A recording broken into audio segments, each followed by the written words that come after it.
છે પછી એ શુભ ઈચ્છાને આપણે કેવી રીતે વ્યવસ્થિત રીતે પૂર્ણ કરીએ એના માટે જે વિચાર કરવામાં આવે એ એની બીજી ભૂમિકા છે, શુભ વિચાર. શુભ ઈચ્છા હોય, શુભ વિચાર. શુભ વિચાર સાથે સાથે મનની એકાગ્રતા હોય એ જરૂરી છે. કોઈને પણ કોઈ કાર્ય સિદ્ધ કરવું હોય, સાધવું હોય, તો એને એના મન ઉપર કંટ્રોલ કરવો જોઈએ કે એનું મન ચંચલ ન થાય, મન વિચલિત ન થાય. કારણ ઘણી વખત મન માનવીને ડૂબાડી શકે છે.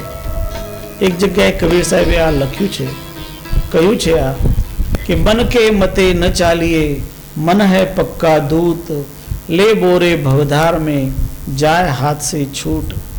માનવીએ મન કહે એમ નહીં કરવાના, મન ઉપર કાબુ રાખવીને ગુરુની આજ્ઞા પ્રમાણે ચાલવાનું, સદગુરુ જે કહે એ પ્રમાણે આપણે ચાલવાનું. કારણ સદગુરુ તો કાયમ આપણને સન્માર્ગ ઉપરથી જવાનો આદેશ આપે છે. એટલે મનને કંટ્રોલ કરવાનું એ ત્રીજી ભૂમિકા છે. અને જે મન ઉપર કાબુ મેળવે તો એના જીવનમાં સત્વ પ્રગટ થાય છે. એ જે સત્વ પ્રગટ થાય એને સત્વાપત્તિ નામની ભૂમિકા એને કહેવામાં આવે છે. અને સત્વ એટલે એક વિશિષ્ટ પ્રકારની ક્ષમતા. માનવીની પાસે જેને મન ઉપર કાબુ મેળવ્યો હોય એની અંદર એક ક્ષમતા પ્રગટ થતી હોય છે.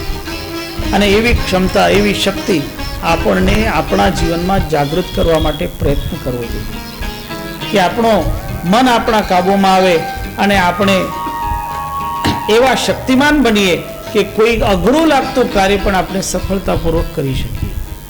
જેનો મન કંટ્રોલમાં હોય એને અઘરા કાર્યો પણ સફળતાપૂર્વક કરી શકાતા હોય છે. એટલે સત્વ મેળવવાનું. અને સત્વ છે મનને નિયંત્રણ કર્યા પછી મળતી શક્તિ. અને જ્યારે મનને નિયંત્રણ કરીને સત્વ પ્રાપ્ત કર્યું હોય એના જીવનમાં જે પાંચમી ભૂમિકા થાય એ અનાસક્ત બની જતા હોય છે. અસંશક્તિ નામની પાંચમી ભૂમિકા પ્રગટ થાય છે. એ અસંશક્તિની ભૂમિકા દ્વારા જે કંઈ એની પાસે આવે એનામાં આસક્તિ ન રાખીને એને યોગ્ય રીતે ઉપયોગ કરે. જગતમાં ઉપયોગ કરતા આવડવું જોઈએ.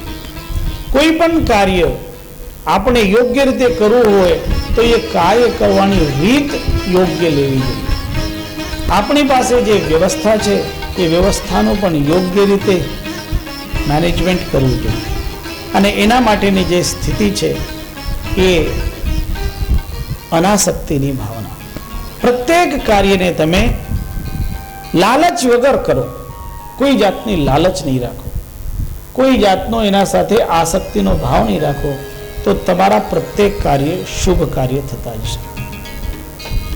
એટલે જે 7 ભૂમિકાઓ ગણાવી એમાં સૌથી પહેલા શુભ ઈચ્છા, બીજી કઈ સુવિચારણા, ત્રીજી કઈ તનુમાનસા, ચોથી કઈ અસંશક્તિ, સત્વાપત્તિ, પછી પાંચમી કઈ અસંશક્તિ, છઠ્ઠી કહે છે પદાર્થા ભાવિની.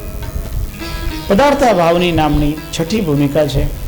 એ ભૂમિકામાં વ્યક્તિ ત્યારે પ્રવેશ કરે જ્યારે એનો મન હવે કંટ્રોલમાં આવી ગયું, કોઈ જગ્યાએ એને કોઈ પ્રકારની આસક્તિ નહીં રહી, તો એના મનમાં જે એના અંતઃકરણમાં કોઈ પણ તત્વનો અભાવ નથી અને એને પદાર્થનો અભાવ લાગતો નથી. એવી રીતે પરિપૂર્ણતા એના જીવનમાં આવી જતી. અભાવમાં પણ એને રુચિ નથી હોતી. ભાવાભાવથી એનું અંતઃકરણ વધુ જાગૃત થતું જાય. અને છેલ્લે એના જીવનમાં જે આવે છે સ્થિતિ, એનું નામ છે તુરીય અવસ્થા. એ તુરીય અવસ્થા એ વ્યક્તિને સમાધિમાં લઈ જાય છે. અને એટલે 7 ભૂમિકાઓ આ માનવીના જીવનમાં હોવી જોઈએ. અને જેના જીવનમાં 7 ભૂમિકા જાગૃત થાય એ સંત વૃત્તિનો વ્યક્તિ થાય. અને એ સાર નામનો ચિંતન કરનારો સંત વૃત્તિને મેળવે છે.